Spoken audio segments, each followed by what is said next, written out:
Tem jeito não. Queridos, nós vamos falar hoje sobre sermos santuários de Deus. O Espírito Santo é uma pessoa real e ele mora dentro de você. Amém? Amém? Se você aceitou Jesus como Senhor e Salvador, o Espírito Santo mora dentro de você. E isso faz toda a diferença na nossa vida. Vamos lá para 1 Coríntios, então, capítulo 3, a partir do verso 16. Vocês não sabem que são templo de Deus e que o Espírito de Deus habita em vós? Se alguém destruir o santuário de Deus, Deus o destruirá, pois o santuário de Deus que sois vós é sagrado, é santo. Vamos repetir essa última frase, mas vamos fazer a minha versão. Pois o santuário de Deus que sois vós é sagrado. Vamos lá? Pois o santuário de Deus que sois vós é sagrado. Queridos, a palavra de Deus, ela nos mostra que Jesus ele fez algo muito especial nas nossas vidas. E quando Jesus ele morre na cruz, ressuscita, ele vai até o inferno, pega a chave do inferno, ele morre, vai até o inferno, pega a chave do inferno e vai até os céus e assenta-se à direita do Pai, onde ele se apresenta como sacrifício verdadeiro, e ali ele intercede por nós, e o Espírito Santo, ele passou a habitar dentro de nós. E quando nós chegamos para Jesus, quando nós aceitamos Jesus como Senhor e Salvador, a nossa vida muitas das vezes ela não tem valor nenhum. Quantas pessoas que eu já conheci que não tinham valor nenhum, pessoas que tinham uma baixa autoestima, pessoas que não sabiam falar direito, pessoas que se achavam indignas, desprezadas, e elas receberam Jesus como seu Salvador, e o Espírito Santo passou a habitar dentro dessa pessoa, e tudo mudou na vida dessa pessoa, porque Deus, ele fez uma nova criatura, não é verdade? Queridos, quando a Bíblia diz que você nasceu de novo, a Bíblia não diz que Deus deu uma melhoradinha, né? Deixa eu dar uma melhorada aqui em você. Deixa eu dar uma recalchutada, igual um pneu velho. Mas a Bíblia diz que nós somos transformados numa nova criatura. Amém? E isso faz toda a diferença. E detalhe, você passou a ser sagrado, separado para Deus. Quando nós entendemos isso, que esse ser uma nova pessoa, novos valores, uma nova natureza, e tudo muda. E é a pessoa do Espírito Santo que habita em nós. E quando nós olhamos, lá para o Velho Testamento, e nós vemos sobre o santuário, o texto que nós lemos fala que nós passamos a ser santuário de Deus, morada de Deus. Que coisa forte, né? Talvez a gente não pensou ainda na grandiosidade do texto. Eu sou morada de Deus. E a gente trata de uma forma como se fosse algo muito simples. Mas na verdade é simples, mas é complexo. É muito simples, mas é muito complexo. Pensa que no Velho Testamento Moisés, ele recebe uma revelação para construir uma tenda. E Deus disse para Moisés, olha, faz a tenda e separa. Primeiro tem o pátio, depois você tem tem os atos, o pátio, tem a primeira parte do sacerdote, a segunda parte do sacerdote, e tem a terceira parte, que é o Santo dos Santos. Lá vai ter que colocar a arca, e lá eu vou estar, lá eu vou falar com você. Mas ninguém, somente um homem, uma vez por ano, vai poder entrar na minha presença.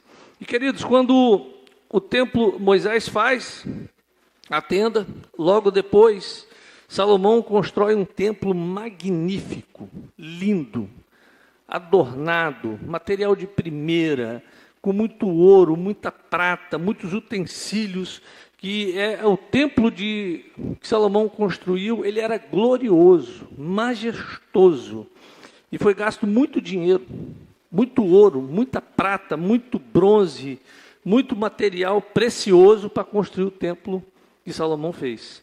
E o templo, aí o povo peca, aí vem o cativeiro, o templo é destruído, aí depois o templo é reconstruído de novo, quando o povo volta da Babilônia. E no tempo de Herodes, o templo voltou a ter a sua grandeza, porque ele também foi restaurado. Mas no ano 70 da nossa era, um imperador, um general romano chamado Tito, ele invade Jerusalém e ele destrói o templo.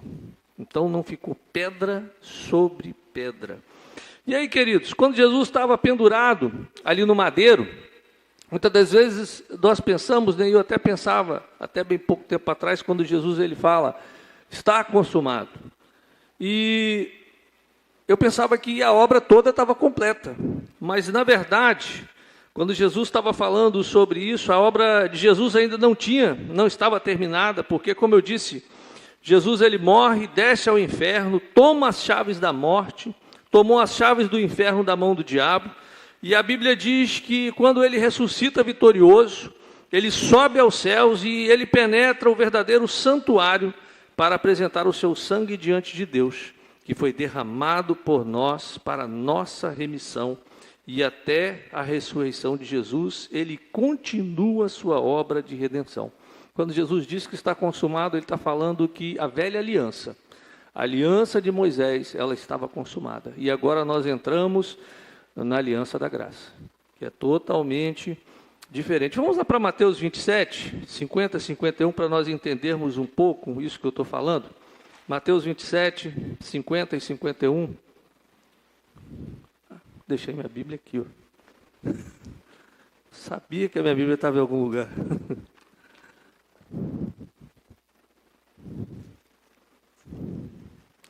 Mateus 27, 50 e 51, olha. Vamos lá, vamos para o texto como está ali. Nessa noite eu quero que você entenda que você é santuário de Deus, morada do Espírito Santo. Naquele momento o véu do santuário rasgou-se em duas partes, de alto a baixo. Isso é muito importante você entender isso. De alto a baixo. E a terra tremeu e as rochas se partiram. Os sepulcros se abriram e os corpos de muitos santos que tinham morrido foram ressuscitados. Queridos, a presença de Deus, ela se vazia, manifesta no santuário. Como eu disse, havia três partes, o átrio exterior, e havia o santo lugar e ainda tinha o santo dos santos. Nós cantamos muito isso, né? O santo dos santos. Ó, gente, vem para o coro domingo de manhã, às 9 horas, você vai aprender a cantar, igual eu. Hein? Mas nós cantamos isso, né? Nós queremos estar no santo dos santos. Nós não cantamos isso várias vezes? Mas olha, quanto mais eu leio a Bíblia, mais eu descubro que o santo dos santos está aqui dentro de mim, dentro de você. Então a morada de Deus não é mais como no povo de Israel, porque naquela época, eu quero que você entenda o porquê a santidade, nós temos que buscar a santidade na nossa vida. Porque naquela época, imagine que aqui fosse o templo, aqui havia um véu. Gente, esse véu, ele tinha mais ou menos 9 centímetros de largura, ele era isso aqui, de pano entrelaçado, ele vinha de cima embaixo. Aqui atrás estava a arca, e dentro da arca estavam os 10 mandamentos, e o pão, que foi o maná, e também estava a vara. Ou seja, tudo isso ali simbolizando a presença manifesta de Deus. E uma vez por ano, o sumo sacerdote, não era nem o sacerdote, era o sumo sacerdote, o chefe dos sacerdotes, ele se preparava, ele vestia uma roupa especial, e essa roupa, ela tinha nas bordas sinos, eram romãs como sinos, e quando ele andava, tocava. E uma corda era amarrada à cintura do sumo sacerdote, E uma vez por ano ele se preparava, ele pedia perdão pelos seus pecados, ele oferecia sacrifício pelos seus pecados, porque ele entraria na presença de Deus. E se ele entrasse na presença de Deus e ele tivesse em pecado, ele caía morto. Que coisa, né? Isso era o santo dos santos. Por isso é que ele tinha um sino, né? Enquanto os outros sacerdotes estavam segurando a corda. Se o sino parasse de tocar, eles arrastavam ele. Porque eu não podia, ninguém podia entrar. Então eles arrastavam fora. Por que ele se preparava? O temor de estar na presença de Deus, o santo dos santos. E aí, queridos, uma vez por ano ele fazia isso. E a arca estava ali, né? Deus disse a Moisés: olha, você vai colocar neste lugar o santo dos santos, a arca, e ali eu virei a ti. E queridos, no texto que nós lemos, Mateus 27, 50 e 51, a palavra diz que o véu se rasgou de cima para baixo. Ou seja, foi Deus, repita comigo, Deus rasgou o véu. Não foi de baixo para cima. Porque se fosse de baixo para cima, seria o homem chegando até Deus. Mas como foi de cima para baixo, era Deus dizendo: a partir de hoje, o santo dos santos, a minha presença, ela está hoje acessível a todos os homens. Amém? Gente, eu preguei isso numa igreja um tempo atrás e até a cadeira gritou: glória a Deus! Amém, gente? Não vou ouvir um glória não? Porque eu estou dizendo para você que o véu foi rasgado. A presença de Deus agora é sua. Não é verdade? Porque nós achamos que não, é o pastor que entra no Santíssimo. É o pessoal da oração, da intercessão que entra. É um fulano de tal que ficou 50 dias no monte. E nós vamos até falar um pouco sobre isso, porque a gente acha que, pastor, para receber o Espírito Santo, eu tenho que ter uma vida sem pecado. Meu irmão, se é Ele que vai te convencer do pecado, você recebe Ele em pecado. Prestou atenção nisso? Talvez seja um escândalo, né? O pastor falou que eu posso receber o Espírito Santo mesmo estando pecando. Mas, meu irmão, quem convence do pecado e do juízo é o Espírito Santo. É por isso que nós recebemos o Espírito Santo. Para Ele nos moldar a imagem de Jesus. Então, não existe aquele, vou estar num monte agora, vou fazer jejum tantos dias. Eu já vi muita gente falar isso, né? Uma vez tinha um pregador, ele chegou e falou o seguinte: olha, hoje Deus vai operar. Aí eu, poxa, o cara é bom, o cara falou que Deus vai operar hoje. 40 dias no monte. Eu, uau, tô só na água. Eu, uau. E, gente, foi o maior fiasco aquele culto. Porque ele achou que Deus tinha obrigação de fazer. Ele age como ele quer, aonde ele quer e da forma que ele quer. Jesus, ele inaugura um novo período que nós chamamos de a nova aliança. Agora vamos lá para Atos capítulo 7, versículo 47, 48 e 49, Atos capítulo 7. Quero que você saia daqui hoje entendendo que você é a casa de Deus e que nós temos que tomar conta dessa casa. Essa casa tem que estar bem arrumada, porque se eu vou receber a presença de Deus, a maior e melhor presença do mundo, a casa tem que estar pronta, tem que estar preparada. Atos 7, 47 e 49 diz: Mas foi Salomão quem lhe construiu a casa. Todavia, o Altíssimo não habita em casas feitas por homens, como diz o profeta: o céu é o meu trono e a terra o estrado dos meus pés. Que espécie de casa vocês me edificarão, diz o Senhor? Ou onde seria meu lugar de descanso? Queridos, às vezes nós encontramos pastores falando: olha, vamos construir um templo para Deus. Aí a gente pensa, o pastor vai começar a discipular, edificar a igreja, a ler a Bíblia, a orar, a buscar a presença de Deus.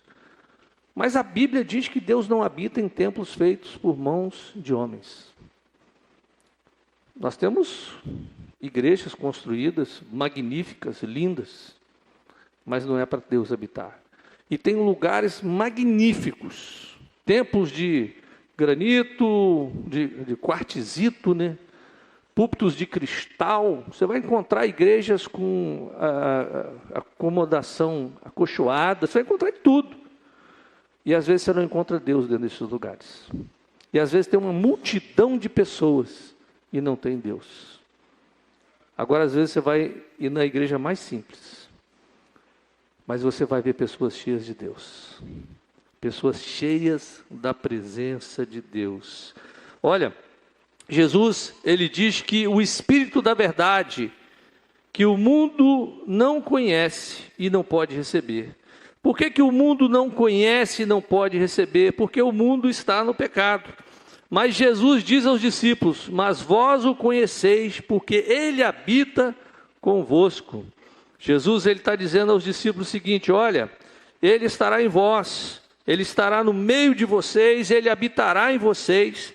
E Jesus, após ele morrer, quando ele volta e se apresenta aos discípulos, a Bíblia diz que ele sopra sobre os discípulos e diz: recebei o Espírito. E o Espírito passou a habitar no meio deles. E lá em Atos, em Pentecostes, nós vamos ver a manifestação do Espírito. Gente, quando eu estava lendo esse versículo essa semana, eu estava pensando em algo tão grandioso. Quando Jesus sopra o Espírito sobre os discípulos, logo depois vem Pentecoste, o Espírito se manifesta sobre toda a carne que o recebeu Jesus como Senhor e Salvador. Olha, e nós hoje temos esse privilégio. Moisés não teve esse privilégio. Abraão não teve esse privilégio. Noé não teve esse privilégio. Davi, um grande compositor, não teve esse privilégio. E os apóstolos só tiveram após a ressurreição de Jesus. E meus irmãos, o Espírito Santo não é coisa para se jogar fora. É o maior tesouro da igreja. Ele nos edifica. Ele nos ensina tudo o que Deus quer. Ele nos acorda na madrugada. Não sei se você já fez essa experiência. Se não fez, faz. Fala: Espírito Santo, me acorda 3 horas da manhã para orar. Gente, parece que ele tem um relógio lá e pum, do nada você acorda. Já fiz isso algumas vezes, eu fico: mas por que eu estou acordando? Aí vem aquela vozinha: você não pediu para mim te acordar? E às vezes você está vindo numa jornada na sua vida e o Espírito Santo começa a te acordar. Acordar às 5, às 4, às 3, à meia-noite. Aí tem gente que fala: eu preciso tomar um remédio para dormir. Não, meu irmão, você precisa ler a Bíblia e orar. Esse é o remédio para quem o Espírito Santo está acordando. Às vezes nós queremos tomar um remédio para capotar. Aí você fala: pastor, mas eu não sou tão santo. E o Espírito Santo vai falar comigo? Lógico que vai, meu irmão. Lógico que vai. É porque você não é tão santo que ele vai te procurar. Porque se você fosse santo, o Espírito Santo ia te arrebatar e levar para o céu. Mas como nós não somos, ele vai nos acordar para falar conosco. E às vezes o Espírito Santo está te acordando e falando. Aí você, gente, pratique a bibliomancia de vez em quando. Lógico que você vai evoluindo e você não precisa disso. Mas você está lá com o coração apertado. O Espírito Santo fala comigo, fala comigo. E às vezes a gente fala: Deus não está falando comigo, pastor. Uma vez eu tive uma experiência interessante. Eu tinha marcado com um irmão, lá em Cachoeiro, dele ir na igreja para fazer um serviço para a igreja. Aí nós combinamos o seguinte: olha, você me liga quando você estiver disponível, que eu já vou estar lá te esperando. E o que aconteceu? O irmão chegou de tarde. Eu falei assim: poxa, mas a gente não combinou que você iria me ligar? Ele falou: pastor, eu te liguei a manhã toda. Aí eu: não, você não ligou. Eu falei assim: liguei. Eu falei assim: não, rapaz.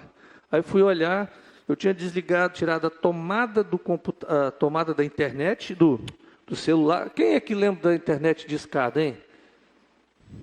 Não sou eu que sou tão velho assim, não. Não tinha Wi-Fi, não, gente. Você ligava o negócio do telefone no computador, aí o computador fazia aquele pum, conectava. Aí aquela velocidade da internet, você deixava ligado a manhã inteira para baixar um arquivo pequeno. Hoje em dia o Wi-Fi 5G, né? Nossa mãe, isso é uma maravilha, né?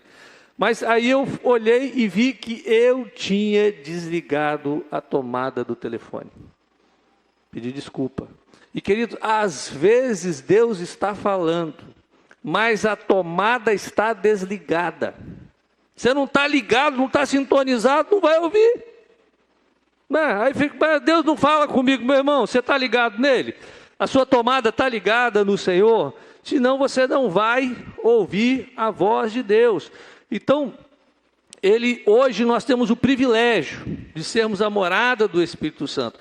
Lá em Efésios, capítulo 2, versículo 22, Efésios 2, 22, diz assim a palavra de Deus: nele vocês também estão sendo edificados juntos, para se tornarem morada de Deus por seu Espírito. Habitação de Deus, como diz algumas traduções. Ou seja, o Espírito Santo, ele passa a viver dentro de nós. E olha, às vezes você tem uma luta com algo um pecado. E às vezes a gente pensa o seguinte, que tem coisas que a gente acha que não é pecado, mas você tem que perguntar ao Espírito Santo, isso é pecado? Ele vai te passar uma fichinha de o que é e o que não é. E tem gente, o pecado para um não é igual para o outro, tá? Tem pessoas que o Espírito Santo vai falar, isso não é pecado para você. Mas tem gente que vai ser, porque tudo que te afastar da presença de Deus. Porque tem gente que a Coca-Cola não afasta da presença de Deus, mas tem gente que a Coca-Cola afasta. Vai entender esse negócio, né? Então aquilo que te afasta da presença de Deus, você pergunta ao Espírito Santo, o que me afasta da tua presença? Ele vai te falar. Aí você vai falar, Espírito Santo, me ajuda a vencer esse pecado. E ele vai te ajudar a vencer esse pecado.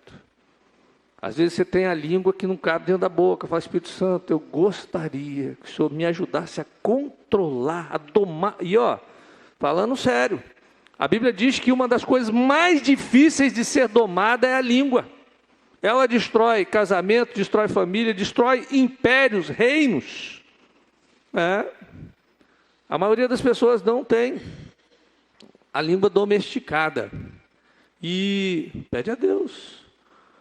Aí você vai, uma vez, lembrei disso agora, eu estava pregando numa igreja e uma irmã falou, pastor, eu queria dar um testemunho. Ela falou, olha, eu pedi a Deus que eu tinha um problema sério. Alguém me falava uma coisa, a língua coçava para mim passar para frente, né? E eu senti que isso estava afetando a minha vida espiritual e até acabando com as minhas amizades. E eu pedi a Deus, falei, Senhor, tira esse mal de mim. Aí diz ela que primeira vez que alguém chegou e contou uma história, na hora que ela foi contar para outra, ela mordeu a língua. Diz ela que na hora o dente, travou a língua na boca, e ela falou assim, ai! Aí na hora o Espírito Santo, opa, às vezes Deus vai fazer você morder a língua. Por quê? Para que você cresça. A palavra diz que Ele é o nosso paracletos, ou seja, o nosso ajudador, o nosso conselheiro, o nosso consolador. Vai fazer um negócio, pergunta ao Espírito Santo, vou comprar esse carro. Espírito Santo, o que o senhor acha? Devo comprar? Compro ou não compro? Vou namorar essa moça, esse rapaz, namoro ou não namoro?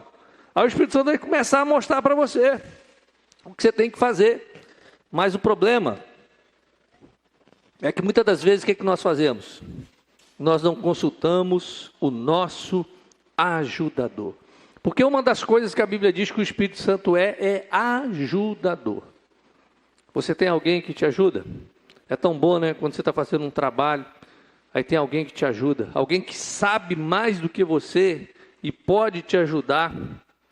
Queridos, eu creio que essa palavra, né, sobre o Espírito Santo, ela é tão abrangente e Deus quer que você se torne um cristão segundo os princípios da palavra. Olha, porque a palavra diz que não é por força, nem por violência, mas pelo meu Espírito, diz o Senhor. Nós não vamos ganhar as coisas no grito, mas pelo Espírito do Senhor. E olha, a única forma de vivermos uma vida vitoriosa é andando no Espírito e vivendo no Espírito e ser cheios do Espírito. Não tem como ter uma vida vitoriosa se não for dessa forma. Efésios 2, 22, diz assim, nele vocês também estão sendo edificados juntos para se tornarem morada por seu Espírito, habitação. 2 Coríntios capítulo 3, 2 Coríntios capítulo 3, aqui o apóstolo Paulo, eu creio que esse é um dos textos na Bíblia que fala com maior clareza acerca da obra do Espírito Santo. Nesse texto, Paulo ele fala muito sobre o ministério do Espírito Santo. Ele começa lá no versículo 5, e eu não vou ler tudo, né? Aí no versículo 5, depois ele diz lá no versículo 17, também no versículo 8, no versículo 17 e 18.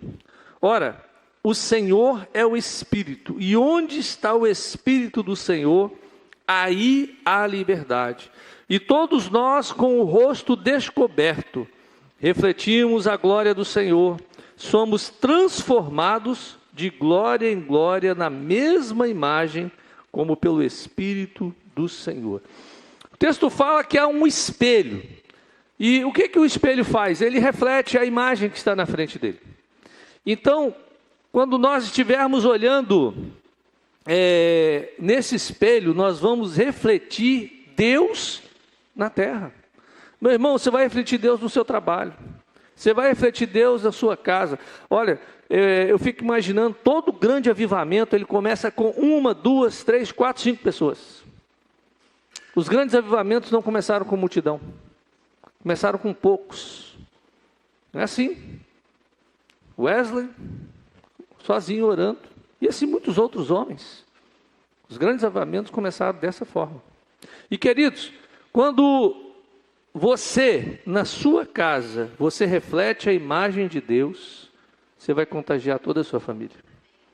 No seu trabalho, você reflete a imagem de Deus, você vai contagiar todas as pessoas que trabalham. Na faculdade. Hoje, às vezes, nós estamos preocupados. Hoje de manhã o pastor Diego estava falando sobre isso.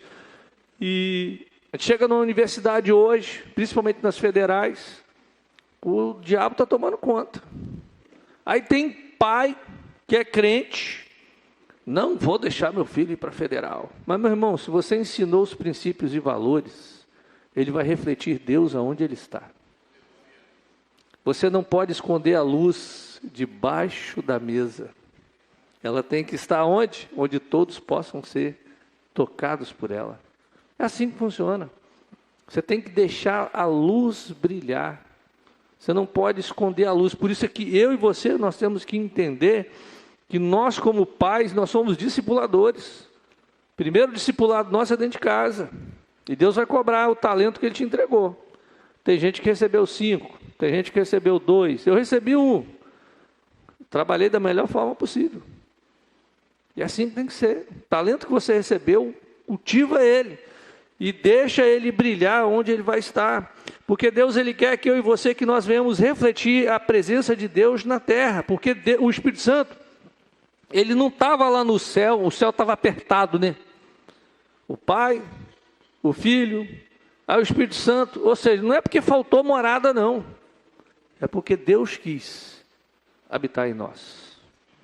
A Bíblia diz que Ele rasga o véu de cima para baixo, dizendo, a partir de hoje, a minha morada vai ser em vocês. Eu quero estar aonde vocês estão. Porque, queridos, foi isso que Deus quis quando Deus fez o homem. Gênesis 1, 26, 27 diz que Deus fez o homem à sua imagem e à sua semelhança. Ele queria que o homem refletisse a sua imagem em toda a criação. Não é? Adão, quando os animais olhassem para Adão, ia estar vendo o quê? A imagem de Deus. E é assim que Deus quer que eu e você vivamos. Você entrou no seu trabalho, as pessoas falam, tem um negócio diferente em você. Tem uma luz. Uma vez uma pessoa falou comigo, tem uma luz em você diferente. Eu falei assim, é Jesus. Tem que ter, gente. A luz tem que incomodar as trevas. E às vezes seu marido ainda não se converteu, porque a treva que está nele está em você. Você está igual. A gente quer ir para algo melhor. E começa assim, você chega, a luz incomoda, tá? Você chega no lugar, aí o pessoal já fica incomodado. Quem está endemoniado fica incomodado. Mas não é para você correr. É para você refletir mais ainda. E aí quando você está, aí a pessoa vai e começa a te cutucar, né? Porque a árvore que tem fruto, tem gente cutucando, né? As mangas estão começando a crescer. Quando chegar dezembro, o pé está cheio de manga. Essa semana, gente, eu comi tanta jabuticaba no meu quintal, tá? Só pegando assim, uma delícia, né? Agora, quando não tem fruta, ninguém disputa. Agora, quando está cheio de fruta, você vai ver as pessoas ali, ó, jogando pedra. Então, quando você chega num ambiente de trabalho, ou você aceitou Jesus em casa, na família, as pedras começam a vir, porque as pessoas começam a ver o fruto que você está dando. Mas fica tranquilo, vai chegar o momento que essas pessoas serão ofuscadas pela luz que está em você. E assim como Paulo, né? Uma grande luz apareceu, ele caiu do cavalo, ficou cego, e foi aí que ele conheceu o Senhor Jesus. Olha, o Espírito Santo, ele vive em nós porque isso faz parte do ministério do Espírito Santo. Ele mora em você. Eu estava falando, né, às vezes a gente fala, mas pastor, eu queria tanto ouvir a voz de Deus, mas a Bíblia diz que as minhas ovelhas ouvem a minha voz. Se você é ovelha, a voz está aí para você. Liga a tomada. Dá um toque em quem está do seu lado. Já ligou a tomada, meu irmão?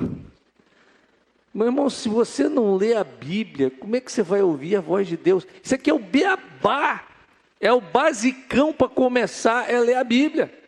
Se você não lê a Bíblia, como é que você vai ouvir a voz de Deus? E gente, um tempo atrás eu andava de bicicleta ouvindo a Bíblia. E antes eu ouvia música, depois eu falei, não, eu quero ouvir a palavra. Aí eu botava lá no YouTube um livro inteiro. E, por exemplo, Mateus leva 2 horas, 2 horas e 20. Você ouve Mateus todinho. E andando de bicicleta. Um dia eu estou andando de bicicleta, e meu Espírito Santo falando tão forte, eu parei e fui chorar. Falei, cara, como é que eu nunca vi isso? Como é que Deus, o Senhor, como é que isso estava na palavra? A gente vai ouvir a voz de Deus quando nós pararmos para ler a palavra de Deus. Queridos, o Espírito de Deus, ele habita em você. E às vezes você está tão desligado, né? Você não tem consciência disso, mas o Espírito Santo está dentro de você. Porque o propósito de Deus é nos transformar de glória em glória. Se você nasceu de novo, estou falando de vir à igreja, se você teve uma experiência de transformação com a entrada de Jesus, e o Espírito Santo está em você, talvez você está desligado, por isso que você não está ouvindo a voz de Deus. E nessa noite eu quero te desafiar e te estimular a se tornar mais consciente do que você é, de que você é o santuário de Deus. Isso tem algo que implica. Vamos mais para a palavra para você entender isso. Quando Paulo, ele escreve aos Coríntios, ele diz, olha, vocês não sabem que são o templo do Espírito Santo? Eles já eram templo e não sabiam. E tem crente que acha, eu vou lá na igreja para falar com Deus. Já vi gente falar isso. Um dia eu estava na outra igreja que eu era pastor. Um dia chega uma pessoa e fala, pastor, pode abrir a igreja? Eu falei assim, pode ir lá. Aí eu, por quê? Não, porque eu quero falar com Deus. Aí eu falei, mas Deus está dentro de você. Não, pastor, ele não está lá dentro da igreja. Eu falei assim, não. Deus, ele está dentro de você. Se você estiver na rua, o templo está junto com você. Se você está em casa, na cama, deitado, o templo está com você. Você está na mesa sentado, o templo está com você. Você é o templo. Não importa aonde você está. O templo está dentro de você. Uma vez eu estava, por causa de trabalho, eu estava num lugar e pessoal bebendo, tinha prostituição, tinha droga. E eu ali vendo aquilo tudo, e eu falei, Senhor, eu quero sentir a Tua presença neste lugar. E gente, aquele monte de treva em volta, eu senti uma alegria tão grande, a paz que estava dentro do meu coração. Senti a presença de Deus. Não é o lugar, é o que está dentro de você. Você é o templo. Às vezes você está numa família conturbada, E você fala, se a minha família fosse melhor, eu sentiria melhor a presença de Deus. Não é o lugar, é o templo. Se Ele habita em você, se você é a habitação do Espírito Santo, Ele vai fazer algo na sua vida. Porque, queridos, o apóstolo Paulo, lá em 1 Coríntios capítulo 6, a igreja de Corinto era uma igreja que dava uns BOs muito grandes, né? E Paulo teve que escrever essa igreja, no mínimo 2 cartas, e pelo que a gente lê nos evangelhos, Paulo escreveu mais de 2 cartas, e algumas se perderam. Paulo escreveu muitas cartas, os discípulos de Jesus escreveram, e nós não temos tudo isso. Preservou aquilo que realmente foi interesse do Espírito Santo de Deus. Lá no versículo 12 de 1 Coríntios 6, Paulo, ensinando a igreja, ele diz: tudo me é permitido, mas nem tudo me convém. Tudo me é permitido, mas eu não deixarei que nada me domine.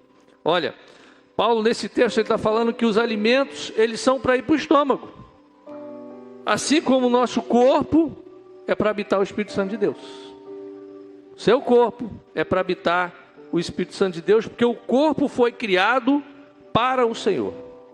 O seu corpo foi criado, meninas, moças, o seu corpo foi criado para o Espírito Santo de Deus. Rapazes, não é o que eu falo, namoro de cristão é diferente.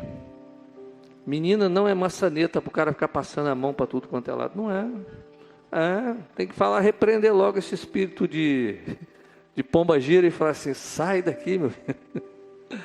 Você é templo do Espírito Santo de Deus, e você tem que namorar com outro templo do Espírito Santo de Deus, amém?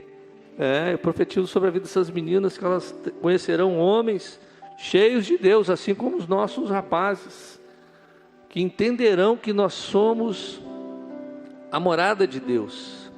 E Paulo ele continua dizendo o seguinte: ora, Deus que ressuscitou o Senhor também nos ressuscitará pelo seu poder. Não sabeis vós que os vossos corpos são membros de Cristo? Tomarei, pois, os membros de Cristo e o fareis membros de uma prostituta, ou imoralidade, né? Seria a mesma coisa. Olha, aqui Paulo está dizendo o seguinte: olha, você foi santificado, você tem que se afastar da prostituição. Aí eu queria falar para vocês, às vezes você fala: pastor, eu queria tanto saber a vontade de Deus para a minha vida. Eu quero dizer para você o seguinte: primeira coisa, que a vontade de Deus é que você se afaste da prostituição. Primeira coisa. Pastor, eu quero saber a vontade. Deus quer que você se afaste da prostituição. Deus quer que você tenha uma vida para Ele. Ou seja, o texto está dizendo, né, que vos abstenhais da prostituição. Que cada um de vós saiba possuir o próprio corpo em santificação e honra. Santidade do corpo, santificação, não a prostituição. Mas isso aí vai muito mais fundo, né? A Bíblia diz que quem rejeita essas coisas não rejeita o homem, mas sim a Deus que vos dá o Espírito Santo.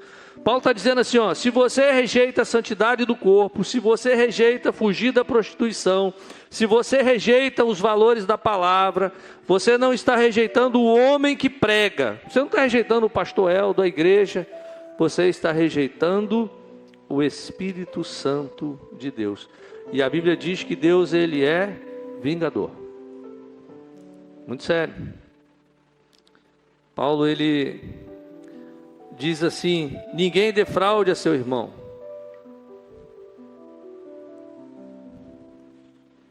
Às vezes você chega na igreja, gente, igreja é um negócio complicado. A gente está num ambiente diferente, e às vezes tem muita sinceridade, e tem pessoas que não conseguem conviver com a sinceridade. O irmão fala uma verdade, você não aceita a verdade, né? Porque lá no mundo, as pessoas elas procuram ser muito polidas, né? Para não te ofender, para não receber um processo. Mas dentro da igreja, tem pessoas que vai falar para você aquilo que você precisa ouvir. E às vezes nós temos que estar ligado que Deus, Ele quer, através do irmão, do Espírito Santo, tratar as nossas vidas. Nós não vamos ficar santos para receber o Espírito Santo. Nós recebemos o Espírito Santo para que Ele nos ajude a viver em santidade, para que Ele aperfeiçoe em nós a santidade. O Espírito Santo,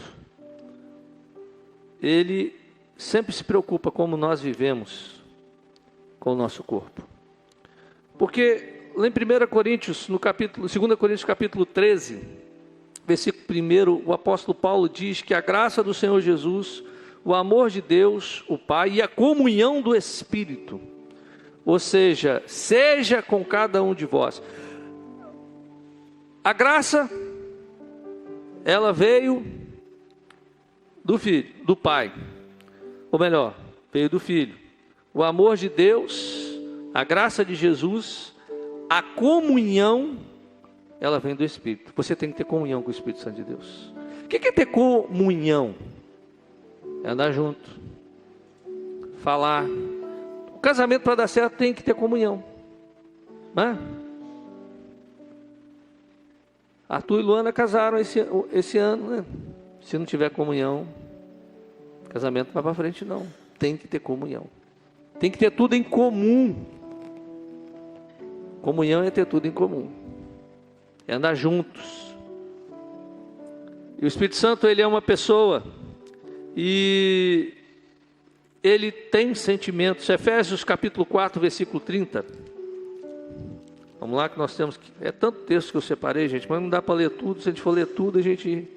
Efésios 4, 30. Não entristeçam o Espírito Santo de Deus, com o qual vocês foram selados para o dia da redenção. Olha, tem coisa que nós fazemos com o nosso corpo que entristece o Espírito Santo de Deus. Gente, eu não recomendo a maioria dos filmes que você vai ver, por exemplo, numa Netflix, num Prime. Até esses dias eu estava vendo uma propaganda de um filme da Disney, e de super-herói, da Marvel. E um dos heróis, o sobrinho, era um trans. Aí eu fiquei, cara, até na Disney tá assim? Será que o Espírito Santo fica feliz quando você está vendo e torcendo para alguém que está largando a esposa para ficar com a amante? Né? Alguém que está se prostituindo? Será que o Espírito Santo fica feliz? Quando você está falando mal de alguém, quando você está colando na prova, né, meninas, meninos? Ele fica feliz? Né? Não fica, gente. Entristece, a Bíblia diz que ele entristece. E olha, vai mais longe, o apóstolo Tiago, lá no capítulo 4, versículo 4 e 5, diz que o Espírito Santo tem ciúme de você. E olha o que diz: portanto, qualquer que quiser ser amigo do mundo constitui-se inimigo de Deus. Gente, quando eu li esse versículo a primeira vez, eu marquei na Bíblia, eu falei assim: meu Deus, amizade com o mundo é inimizade com Deus. Imagina você ser inimigo de Deus.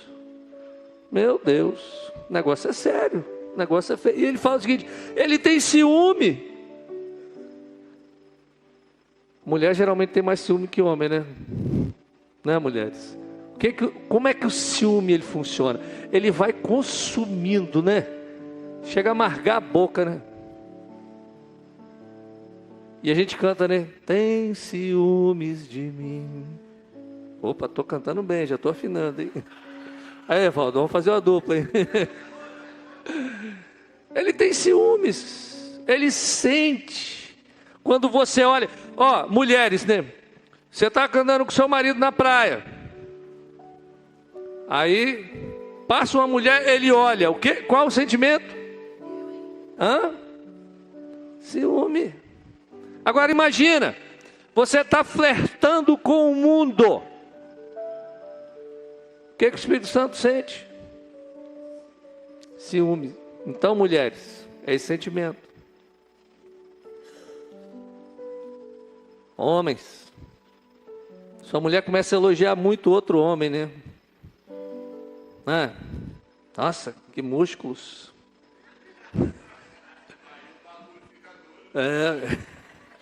Barriga tanquinho. A minha é tanque redondo, né? Porque tem tanque reto, né? Tem tanque redondinho. É assim que o Espírito Santo ele se comporta, ele sente ciúmes. Ele sente. É o mesmo sentimento. Aí, gente, tem gente que se converte, né? Aí tem uns que falam que é aquele crente Raimundo, né? Mais um pé na igreja, outro no mundo. Mas eu chamo de sapomba. Nem é sapo, nem é pomba. Tem um crente sapomba que está com o pé, quando está dentro da igreja, santo. Quando está lá fora, Deus me livre. Ele é igual o camaleão, é um ambiente que está, ele pega a cor, pega o gosto do ambiente. Ele não é sal que transforma o gosto, mas ele é contaminado pelo gosto de fora. Esse é o crente sapomba. E tem um cara, em Atos capítulo 20, um tal de Eutico. Gente, o apóstolo Paulo, ele passava por determinados locais e ele, quando começava a pregar, ele pregava muito. E às vezes a gente fica incomodado, né? Nossa, 7h43, o pastor ainda não vai acabar não? Por que o pastor está demorando tanto hoje, né? Gente, nesse dia de Atos 20, Paulo pregou de 6 até a meia-noite. E tinha um cidadão chamado Eutico, que estava sentado na janela. Eu não sei o que ele estava fazendo sentado na janela. E Paulo pregando. O assunto não devia estar interessante para ele, porque a ideia dele estava em outro lugar. E a Bíblia diz que lá pela meia-noite ele caiu do 3º andar. Gente, o 3º andar é mais alto do que aqui a nossa igreja. Pensa só. Se ele tivesse... Caiu para fora, né? Se ele tivesse mais para dentro da casa, ele caía para dentro da casa. Não ia se machucar tanto. Mas, geralmente, quem cai, cai para fora. A pessoa tem problema, cai lá fora. Fora da igreja. E sai da igreja. Quem cai para dentro, fica, né? Quem cai para fora, se quebra todo. Porque a Bíblia diz que Eutico morreu. Aí todo mundo naquela preocupação, o apóstolo Paulo chega, abraça ele. E Paulo fala, ele não morreu. Mas ele está todo quebrado. E a Bíblia diz que ele teve que ser levado, ou seja, estava vivo. E muitas das vezes as pessoas vão cair lá fora. Porque, gente, não se brinca com a igreja, não se brinca com o evangelho, não se brinca com o Espírito Santo de Deus. Porque se você dormir e cair para fora, você vai se quebrar todo. E a gente vê várias pessoas que estão todas quebradas lá fora, estão vivas, não morreram, mas estão quebradas financeiramente, emocionalmente, quebradas, tem que ser carregadas. Tem que tomar cuidado quando a gente fala sobre essas coisas. Tem gente que não fica nem dentro, nem fora, e uma hora vacila e cai. Se cair para dentro, como eu disse, é um tombinho pequeno. E quando cai aqui dentro, todo mundo corre, levanta. Agora quando cai lá para fora, às vezes a vergonha faz com que a pessoa não volte. Tiago chama esse pessoal, né, de adúlteros e adúlteras, e ele diz que é uma infidelidade. Gente, o que é adultério? É infidelidade dentro de uma aliança. Então, não quer dizer, Paulo não está dizendo, Tiago não está dizendo, olha, essas pessoas elas estão adulterando lá fora. Ele está dizendo, olha, vocês estão sendo infiéis na aliança com o Senhor. Aí, gente, envolve um monte de coisa essa infidelidade. Que às vezes a gente olha para o texto e fala assim, eu não estou adulterando, sou marido de uma mulher só, casada com um homem só, Onde os teus olhos estão postos? O que você está vendo na televisão, no celular? Como é a sua conduta com a sua família? Às vezes você não está sendo infiel no adultério, mas você está adulterando a aliança que você tem com Deus. É muito sério essa questão dessa aliança que nós temos com Deus. E Tiago ele fala sobre esse adultério, de você ir contra essa aliança. E ele diz que ele tem ciúmes. E quando você se envolve com o mundo, o Espírito Santo, ele não apenas fica triste, mas ele fica enciumado, porque você não dá mais atenção para Deus, você se envolve com tudo que o mundo oferece e não dá atenção para Deus. Aí nós chegamos no culto e falamos, nada está acontecendo, e a gente fala, nossa, eu estou tão frio, não estou sentindo a presença de Deus mais. Aí você joga a culpa para a igreja, e nós vemos hoje as pessoas trocam de lugar, vou para lá, vou para cá. Gente, aí a igreja se especializou hoje na emoção, na alma.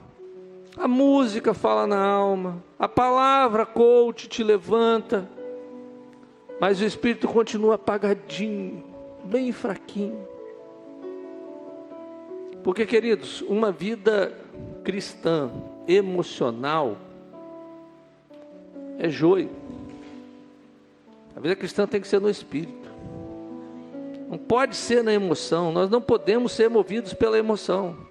Teremos boa música, sim, um louvor vibrante como nós tivemos, nós teremos isso, mas isso não pode ser o nosso termômetro para que você se sinta na presença de Deus. A presença de Deus, ela está dentro de você, não é na música que se canta aqui. Ela tem que estar dentro de você, porque se ela não estiver dentro de você, Ele não mora em você. E aí a sua vida vai ser guiada pela alma, pela emoção. É por isso que nós vemos tantas pessoas em depressão, porque vivem uma vida assim. Queridos, esses anos de ministério, 26 anos de ministério, já dá para aposentar, né? Como pastor. Mas vou aposentar o dia que Jesus levar para o céu, né? Então até lá, vamos passar dos 50. Lógico que daqui a pouco a gente vai entregar o bastão da presidência da igreja para outro, porque uma nova geração tem que chegar, mas nós vamos estar aqui ajudando, né? Não vamos largar o barco, né? Mas nesses anos de ministério, o que eu já vi de pessoas que eram usuárias de drogas. Uma vez eu estava com um irmão lá no sertão, e ele usou pedra a vida toda, e o cara, ele estava pesando 35 quilos, e ele ouviu o evangelho pela caixa de som, que na roça, né, a caixa de som, o missionário botava no máximo a caixa de som, e aí até uma pessoa falou, mas quem vai ouvir é os bodes. Ele falou assim, que os bodes ouçam, né? E diz esse cara que a voz vinha no vento, e vinha, e daqui a pouco chegava assim, você precisa de Jesus, Jesus vai mudar a sua história. E ele parou e falou o seguinte, Jesus, eu quero que o Senhor entre na minha vida e mude a minha história. Ele orou ali, e daquele dia em diante ele nunca mais usou droga. Ele não precisou de clínica, ele não precisou de centro de recuperação, ele não precisou tomar remédio. Ele nasceu de novo, nasceu do Espírito. Queridos, é o Espírito que controla as nossas ações e as nossas emoções. Pessoas que têm a tendência à violência. Por isso que a palavra diz, aquele que adulterava não adultere mais, aquele que mentia não mente mais, porque é uma nova criatura, nova criação. Tudo se fez novo. Nós temos que ser santuários de Deus. Olha, como eu disse, nós temos que fugir de tudo aquilo que nos impede de estar na presença de Deus. E para a gente caminhar para encerrar, quando a gente começa a orar e pedir ao Espírito Santo de Deus para mostrar o que precisa ser tratado na nossa vida, esses dias eu estava orando sobre isso, e algumas coisas eu tenho que mudar, que melhorar, porque às vezes a gente pensa, né, que a gente é tão bom, né, que a gente pode dar lição de moral nos outros, mas aí quando a gente começa a orar, é igual, imagina só, imagina que, ô Gui, consegue diminuir o refletor? Aumentar e diminuir? Então diminui. Está vendo? A luz está fraca. Então você não vai ver grandes coisas aqui. Agora põe no máximo. Olha a diferença. Se tiver com uma lâmpada de 40 watts, você for limpar a casa, irmã, mulher, homem, você não vai ver tanta sujeira. Agora se você põe uma lâmpada de 150, Todo bom pintor, quando está pintando uma parede, ele sempre tem uma lâmpada do lado, porque a lâmpada mostra todas as imperfeições. E o Espírito Santo de Deus, ele é essa luz. Ele vai mostrar toda a sujeira que a gente tem que tratar, que a gente tem que limpar. E eu queria orar. Vamos ficar de pé. Não há avivamento sem santificação. Queridos, não adianta nós ficarmos gritando aqui pela manhã até a noite: vem Espírito Santo, aviva a igreja. Não adianta. Eu clamo nessa noite pela purificação que vem por meio do sangue de Jesus, derramado em favor dos nossos pecados, para que o sangue de Jesus, ele possa, através do Espírito Santo de Deus, queimar toda palha, toda impureza, porque é o fogo que purifica. E muitas das vezes, queridos, essa sujeira não são só coisas imorais, às vezes é desavença, falta de perdão, falta de amor. Deus quer limpar, Ele quer limpar para fazer algo novo nas nossas vidas. Nós somos moradas de Deus, você é morada de Deus. Você recebe essa palavra na sua vida, meu irmão? Que você é morada de Deus? Você quer que Ele habite na sua vida? Então fala para o Espírito Santo: Espírito Santo, vem, faz a faxina, mostra o que tem que ser limpo, o que tem que ser tratado, porque através da sua vida, meus irmãos, os grandes avivamentos começaram com uma pessoa. O ministério de Jesus começou com ele, e através de Jesus muitas pessoas se converteram. Paulo, um dos maiores pregadores, no encontro com Jesus, ele foi transformado. E a sua casa vai ser transformada quando você for cheio do Espírito Santo de Deus. Seu marido vai ser transformado, sua esposa vai ser transformada, você vai ser transformado. Se você for cheio do Espírito Santo de Deus, você vai refletir a luz que é a presença de Deus. Pai, eu quero te agradecer pela tua palavra. Eu te agradeço, Santo Espírito de Deus, por se fazer presente em nós. Agradeço, Pai, porque um dia o Senhor fez morada em minha vida. Te agradeço, Pai, porque o Senhor hoje não habita em templos feitos por mãos de homem, mas o Senhor habita em nós. E, ó Pai, nós queremos a tua presença, nós queremos que o Senhor intensifique a tua presença em nós. Nós queremos mais de ti, Senhor. Nós queremos mostrar ao mundo, refletir ao mundo a tua presença. Por isso, Pai, através do teu Espírito, exponha tudo que tem que ser tratado em nossas vidas. A imoralidade. Ó Pai, se nós estamos quebrando aliança com o Senhor, se nós estamos te desagradando, o Espírito Santo traz a memória, nos mostra o que nós temos que melhorar, porque nós queremos refletir a luz que é o Senhor desse mundo, ó Pai. E nós cremos que através das nossas vidas, que o Senhor vai transformar essa cidade, esse bairro, transformar esse estado, essa nação. O Senhor vai transformar através da tua igreja. E o Senhor vai usar coisas pequenas, pessoas que se sentem pequenas, mas cheias da tua presença, Pai. Por isso, Pai, aviva a obra que há em nós. Te agradecemos, Espírito Santo, no nome de Jesus. Amém, Jesus. Glória a Deus.